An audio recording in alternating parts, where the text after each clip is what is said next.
Je suis venu vous parler d'un homme qui, pendant 20 ans, a été un malentendu que ses copains bureau appelaient Momo à la machine à café ou alors Mohamed, parce que le beau prénom du prophète était aussi le sien. Mais alors, les patrons fronçaient le sourcil.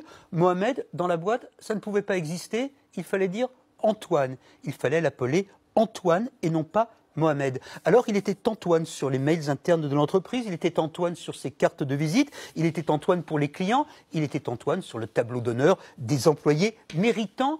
Il fallait qu'il fût Antoine parce que, nous dit Mohamed, ses patrons ne pouvaient pas imaginer qu'un arabe puisse travailler à prénom découvert dans la haute technologie. Nous avons découvert cet homme au doux visage cette semaine dans Le Parisien, Mohamed Amghar, français, 63 ans, ingénieur à la retraite et ci-devant humilié. En 1996, il se fait recruter par une entreprise de logiciels. Il démissionne de son ancien travail avant de signer son contrat coupable confiance. Juste avant la signature, son futur supérieur hiérarchique lui dit ceci: « Eh bien, il faudra changer de prénom, pas Philippe, hein, il y en a déjà 2 dans l'entreprise. » Mohamed est divorcé. Il a 3 enfants à charge, il n'a pas le choix, il est coincé, il trouve cela ignoble, mais il accepte, il devient Antoine, et il va passer 20 ans dans l'absurdité du mépris et dans l'espérance de la vengeance. Dès le premier jour, dit-il, il sut qu'à la fin, il irait demander des comptes.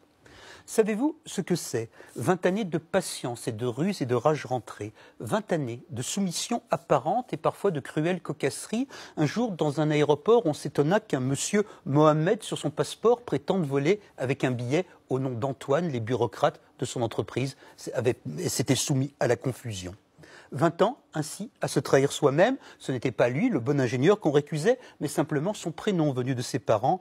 20 ans, on pouvait dans l'entreprise penser que cela venait de lui. Après 20 ans, Mohamed prit sa retraite et aussitôt, enfin, alla réclamer des comptes, alla réclamer réparation, flanqué de la LICRA, une association antiraciste. Mais son désormais ex-employeur répondit en substance qu'on ne pouvait pas exclure qu'il eût lui-même choisi de devenir Antoine. Et vous savez, quelque part, c'était vrai. Mohamed va en justice maintenant. Il a besoin de cela pour se dire qu'il n'a pas été complice.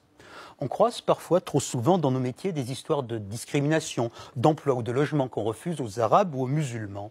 Les victimes de ces infamies sont moins à plaindre que Mohamed, parce qu'eux, au moins, ont su de quel côté de l'oppression ils avaient vécu, quand lui a connu le confort et la honte.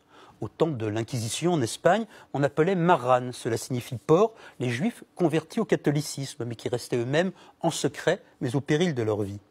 Combien de fois, pendant ces 20 ans, Mohamed a-t-il voulu quitter son travail? Combien de fois, pendant ces 20 ans, a-t-il eu envie de crier « Je m'appelle Mohamed ».